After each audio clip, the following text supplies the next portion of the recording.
Bueno, ya, una disculpa. A ese propósito, lo que acaba de comentar Lan Lam, también la Casa de la Música de Viena de Puebla, está sumada a los festejos de este gran aniversario que tenemos en este 2020, de los 250 años de contar con Beethoven y de su gran legado en materia musical.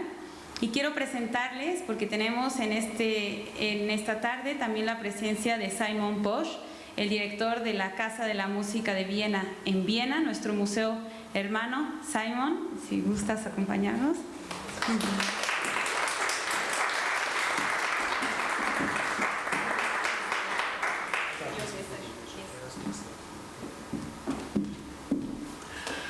Thank you very much. Good afternoon. Buenas tardes. Thank you, Berenice, for your lovely words. Good afternoon, Secretario Vergara. Sergio, nice to see you again. We met in September. And now I'm back again in Puebla. And I'm very happy to see some people here in the audience today. And I usually don't dress like that. You know, it looks like I'm coming straight from a ball, but I'm coming straight from my presentation, the short presentation that I did at La Ciudad de las Ideas about 2 hours ago. So, and I'm glad I could make it and come over here and well, I wasn't going to give a big speech here. I'm just happy to be back again and to see that the museum is open again. In Vienna, we have been closed the entire month of November, but we're going to reopen on Monday with huge restrictions as everywhere else. And we have seen a decline of numbers of visitors and sales in our museum of 85% this year. So it's a minus of 85%. And we're very fortunate that we are owned by the city of Vienna and we have a strong backup. The city really supports us strongly, and this is very important that the city or the state of Vienna, the city is also the state of Vienna, so keeps supporting all its cultural institutions. And I think that's the only way to get through, and we just have to look into the future and keep our fingers crossed and hope for better times. If not in 2021, then hopefully in 2022 we'll be able to look at similar figures than what we had before this worldwide pandemic that has been such a big burden for all of us. But we're here to commemorate Beethoven's 250th birthday this year, in 2 weeks from now on December 16. I was already talking about Beethoven today. Did you actually see my presentation here? Was this transmitted? No. I was very brief. I only talked for a few minutes about Beethoven, and I said Beethoven was born in Bonn. He moved to Vienna when he was 22 years old. He lived all his life in Vienna. He composed the majority of his works in Vienna. And he died in Vienna at the age of 57, and he's buried in Vienna. So people sometimes ask me, was Beethoven a German or Austrian? And I say, well, I think Beethoven was Mexican.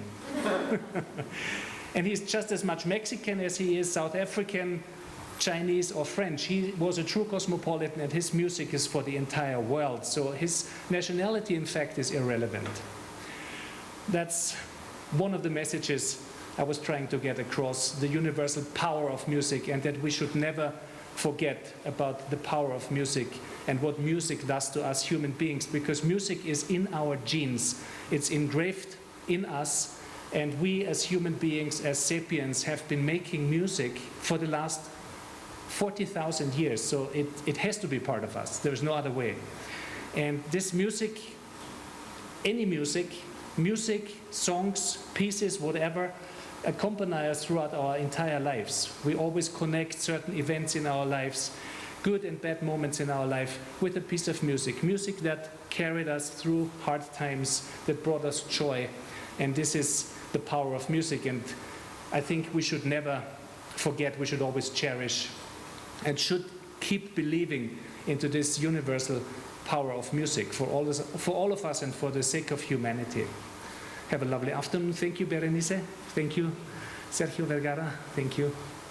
It's been a pleasure. What's next program? Are you going to announce something? I'm going to announce, okay, yes. please. Thank you.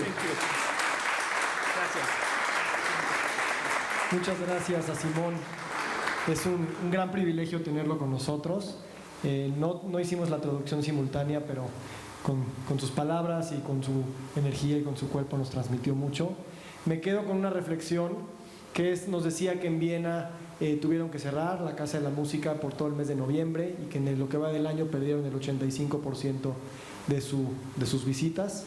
Y bueno, en ese sentido, este año también es una gran reflexión para saber pues, cuál es el lugar que le hemos dado en nuestra vida a las artes, a los museos, a la música en particular. Y en dónde ponemos nuestro dinero, nuestra atención y nuestro tiempo en estos momentos en los que también estas son las instituciones que nos crean como humanos, que nos dan una identidad, que nos convierten en personas que son parte de todo este diálogo. Entonces, 2021 se nos renueva con esta capacidad de volvernos a preguntar de qué manera podemos mantener esas instituciones mucho más allá de lo que podemos hacer nada más visitándolas, porque a final de cuentas las instituciones son un reflejo de lo que nosotros somos y en ese sentido pues no están nada más limitadas a sus cuatro paredes. A continuación les voy a presentar el último video de la tarde para cambiar un poquito de tema y hacer esta telaraña que vamos cada uno de nosotros con pensamiento crítico, viendo cómo todas las cosas están interconectadas. Vamos a ver un video de Michael Levin. Él es ruso y emigró a los Estados Unidos en 1978. Obtuvo una doble licenciatura en Ciencias de la Computación y Biología y un doctorado en Genética de la Universidad de Harvard. Él descubrió la primera vía molecular que determina la simetría izquierda-derecha del cuerpo humano. Comenzó su laboratorio independiente en el año 2000, enfocándose en entender los mecanismos por los cuales las células y los tejidos procesan la información y toman decisiones. Su grupo desarrolló las primeras herramientas para escuchar y reescribir las señales bioeléctricas, mediante las cuales todas las células se comunican para trabajar juntas para crear y reparar órganos anatómicos complejos. Su laboratorio utiliza técnicas de biología del desarrollo, informática y ciencia cognitiva para entender cómo se puede predecir y controlar la inteligencia de los colectivos celulares. Desarrollan formas bioquímicas y ópticas de reprogramar el crecimiento biológico con estímulos y no con edición genética. Sus aplicaciones se extienden a la reparación de defectos congénitos, la regeneración de órganos dañados o perdidos, la normalización del cáncer y la creación de máquinas sintéticas. Al descubrir los principios antiguos y universales por los cuales la vida en todos los niveles de organización resuelve sus problemas, su laboratorio promueve la medicina regenerativa y la inteligencia artificial. Hello everyone, and welcome. I'm very happy and excited to participate in this year's International Festival of Brilliant Minds. A special thank you to Andres Romer and Ricardo Salinas Pliego for the invitation and for making this amazing festival possible. It is an honor for me to be part of this unique and groundbreaking edition of La Ciudad de las Ideas. My name is Dr. Michael Levin, and I direct the Allen Discovery Center at Tufts University. And I'm here to tell you how the future of medicine is going to be made possible by cooperating with cellular intelligence. Your body is built by cells. In fact, one cell, the fertilized egg, is responsible for building any of these remarkable anatomical patterns. How do the cells know what to do? Early embryonic cells work together to build this exquisite complex structure. Here you see a cross-section of the human body around the torso. The DNA specifies the proteins that every cell gets to have. But how do cell groups cooperate to build specific organs, and how do they know when to stop? And how can we induce cells to rebuild any of these structures when they are damaged by injury, disease, cancer, and so on? All of these problems have one fundamental thing in common: birth defects, traumatic injury, aging, degenerative disease, and even cancer could all be solved if we knew one thing: how to convince cells to build whatever new organs we needed. This is regenerative medicine. All of these problems could be fixed if we had control over the anatomical structures that cells build. Now, we know this is possible because some animals, such as salamanders, can restore complicated structures throughout their lifetime. So, for example, if they lose a limb, this limb will grow back.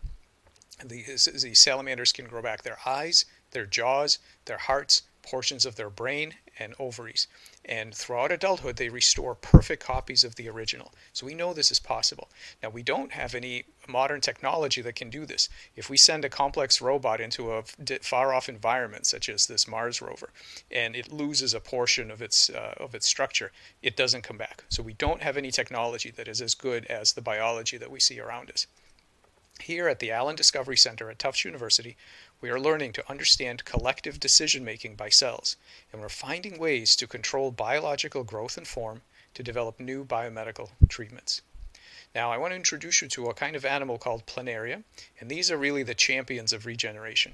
They can be cut into many pieces, in fact hundreds of pieces, and every piece will regrow exactly what's missing, no more, no less, to give a tiny, perfect little worm. In fact, these animals are so regenerative, they've achieved immortality. There's no such thing as an old planarian, and every piece will continue to regenerate perfect, healthy new tissue. They are, in fact, so regenerative that they are teaching us something very important about the relationship between the mind and the body. It was found that planaria that are taught a particular fact, such as that food can be found in a certain spot in their environment, can then recall this fact even after their heads are amputated and grow back. So the information that a planarian picks up during its lifetime is stored throughout the body, and this information is imprinted on a brand new brain when the head regenerates. This is telling us that there's a profound relationship between the information that is learned throughout the lifetime of a creature and the body structure that forms its various organs, including its brain. What really is a memory? How is it stored, encoded, decoded, and propagated from various body tissues into the brain and vice versa? This addresses not only profound topics in the philosophy of mind, but also the biomedicine of degenerative brain disease, because at some point, human patients will have cellular therapies delivered into their brain, and we need to understand what will happen to the personality and the memory of such patients. So these model systems are helping us to understand some very basic questions about memory, personal identity, and the controls of organ structure. Biology today is focused on the molecular hardware. Many labs are getting very good at manipulating individual genes, proteins, and pathways. But what we need to do in addition to this is learn to control the software of life. Several key insights allowed computer science to drive the remarkable revolution in information technology that we see today. Back in the 40s and 50s, the way to program a computer was through physical rewiring. And you can see she's doing this right here. In order to get this machine to do something new, she would have to change the wiring. She would literally have to physically alter the structure of the machine. But what computer scientists figured out is that if the hardware is good enough, then you can control it with software, meaning you can control it with stimuli or inputs that change its behavior without having to change the structure of the machine. And this gave rise to lots of applications that we use every day that show us how powerful this concept of reprogrammable software really is. And so I want to show you a new path that we found to be able to do the same thing in biomedicine. Now, in the brain, we have some hardware which consists of cells known as neurons, and these neurons communicate with each other through channels known as electrical synapses, and they conduct electrical impulses. And this network of electrical impulses supports a kind of software. So here you can see the electrical activity of a zebrafish brain while this zebrafish is thinking about whatever it is that fish normally think about. And it's possible now to begin to decode the information content or the thoughts that are driven by all of these sets of electrical activity. Now, what we found out is that, in fact, all cells, not just neurons, have this ability. All cells drive electrical signals. All cells communicate with each other through various kinds of electrical connections, and it turns out that this ability to store and process information in electrical networks is universal. And what you see here in the bottom right is an early frog embryo, and all the different colors are showing you in time-lapse video all the electrical conversations that cells are having with each other to determine which cells will make the right, left, top, bottom, anterior, and posterior parts of the developing tadpole. And these bioelectrical patterns are an extremely important instructive influence over what happens in embryogenesis. So these patterns are what we call bioelectric scaffolds or bioelectric pre-patterns. Here you see another time lapse of a frog embryo putting its face together. And so here's one frame from that video, and you can see the white regions are cells which have a very particular bioelectrical property. They're depolarized, and you can already see in this new tissue, you can already see the outlines of the frog face. There's the eye, the mouth, the organs on the sides called placodes. You see all of this that's going to be formed later on. So this is an instructive pre-pattern, and if this pre-pattern is disrupted, then the gene expression will change, and then the anatomy will change. And in fact, we have examples of pathological changes. Down here you see a tadpole that bears a human oncogene, which is going to induce a tumor. But even before that tumor becomes obvious, you can detect it non-invasively using a fluorescent voltage-sensitive dye, which reveals that these cells are going to have an aberrant bioelectrical potential, and they are not going to cooperate with the rest of the body. They're in effect shutting off the electrical connections with the rest of the tissue and going off on their own. They're going to treat the rest of the animal as just environment, and they're going to revert to a kind of unicellular ancient existence, and this is what we see in metastasis and cancer progression. So watching these bioelectrical signals is really important, not only for understanding where developmental anatomy comes from, but also as potential diagnostics for birth defects and also for cancer. Now, what we've developed are ways to control these electrical properties in cells using pharmacology and light. So we use drugs to open and close these ion channels that are proteins that produce electrical signaling in every cell, and we can use these drugs together with light stimulation to provide various kinds of electrical pre-patterns directly to growing tissues. And so one application of this here is in the normalization or reprogramming of tumors. Here you see a tadpole embryo that has been injected with an oncogene, and normally it forms a tumor, and you can see that here with these labeled in red. But even though that oncogene is strongly present, you can suppress the appearance of the tumor by co-injecting with the oncogene a specific RNA encoding an ion channel that normalizes the electrical properties of those cells. So by controlling the electrical properties, even though the genetic mutation is present, you can suppress the appearance of the tumor. You can force those cells to cooperate with their neighbors to remain in electrical connection, and by enforcing the correct bioelectrical state, you get normal tissue instead of a tumor. We've also used the same technology to repair brain structure in tadpoles that was damaged by mutations or harmful teratogenic drugs. So here is what a normal tadpole brain looks like. A truncated, misshapen brain results from mutations in genes like Notch or in exposure to alcohol, nicotine, things like that.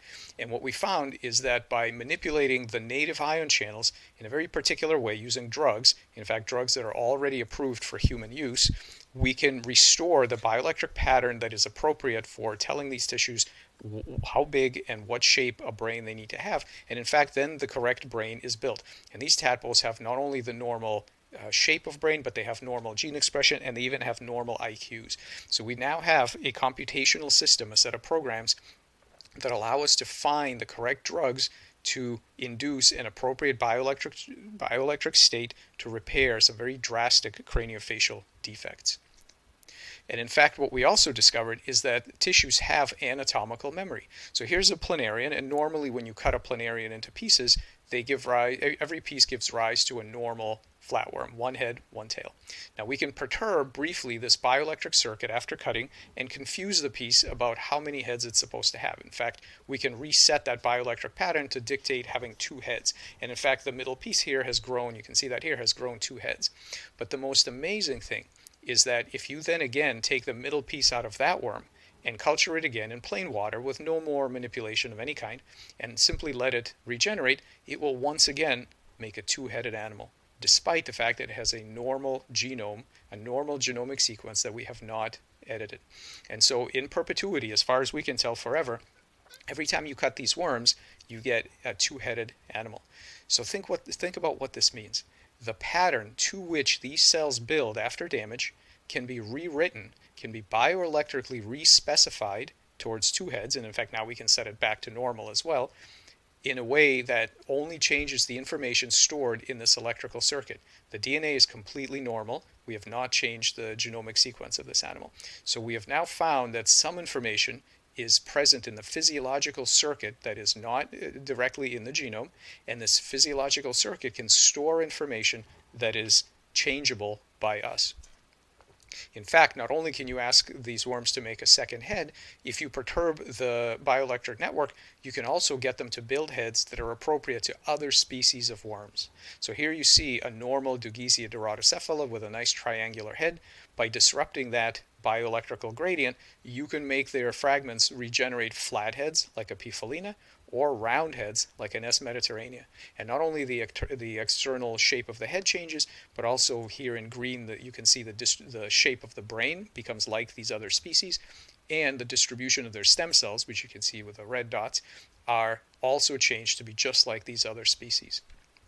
And again, this is done without changing the genomic sequence. So extremely important information is present in this bioelectrical network that guides cell activity towards building specific different kinds of structures. A very important thing to understand is the concept of nested cognition. At all levels of organization in biology, from molecular networks to subcellular structures to neural networks to whole tissues, organs, whole organisms, and even groups like ant colonies, there is the ability to solve problems at every scale. Every one of these levels of organization has a degree of intelligence that allows it to solve various challenges and changes in their environments and maintain optimal function. If we understand the scaling of this ability, how it is that the activity of the simpler levels underneath give rise to intelligent activity at higher levels, we will achieve transformative applications in medicine and artificial intelligence.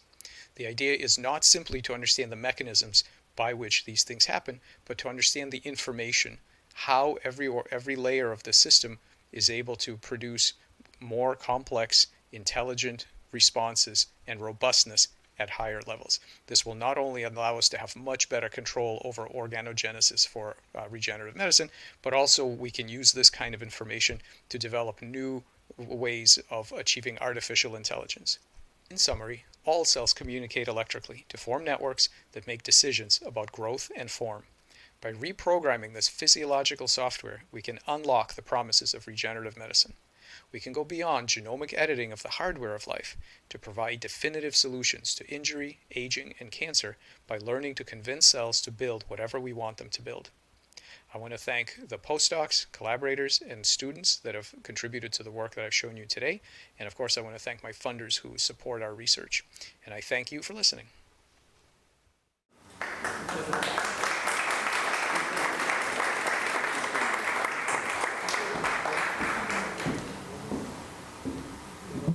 Muchas gracias por este último video que vimos. Vamos a salir a una pausa de 20 minutos. Me gustaría que Berenice nos dijera un poquito qué es lo que podemos ver y nada más pedirles a todos mantener la distancia y nos vemos aquí en 20 minutos para la segunda parte. Sí, ahora los invitamos a todos aquellos que gusten a recorrer la mitad, una parte del Museo de la Casa de la Música de Viena, que se conforma de las salas de compositores. En estas salas de compositores tenemos la primera y la segunda escuela de música de Viena, empezando desde Haydn, recorriendo por Mozart, Beethoven, Schubert, Brahms. Así que estará aquí un equipo de guías para todos aquellos que gusten recorrer el museo. Tenemos aproximadamente 20 minutos, pero antes de pasar a la pausa también les quería comentar, porque algunos de ustedes, y como comentaba el secretario al principio, observan seguramente que estamos envueltos en una estructura, en un edificio de carácter más bien patrimonial y de patrimonio industrial. Algunos de ustedes seguramente saben que estamos en lo que anteriormente fue una fábrica textil, otros no, pero a propósito de Ciudad de las Ideas, esta fue la primera fábrica textil mecanizada, no solo en Puebla, sino en México. Fue fundada en 1835 y estuvo en funciones hasta 1991 y fue el origen de una gran idea, y esa gran idea la tuvo Esteban de Antuñano, que fue una persona, un economista que observó que los grandes avances que había tenido la revolución industrial en Inglaterra y observó lo que había hecho Richard Arkwright, que fue el primer creador de una fábrica textil en el mundo, y vio que en Puebla había los molinos y que los molinos podían ser la base de la industria textil. Y es así como él fundó esta fábrica, la Constancia Mexicana, a base de mucha constancia, de mucho trabajo, y su gran innovación fue implementar un sistema de turbinas para mecanizar las máquinas y a través de la energía hidráulica poderle dar vida a esta fábrica.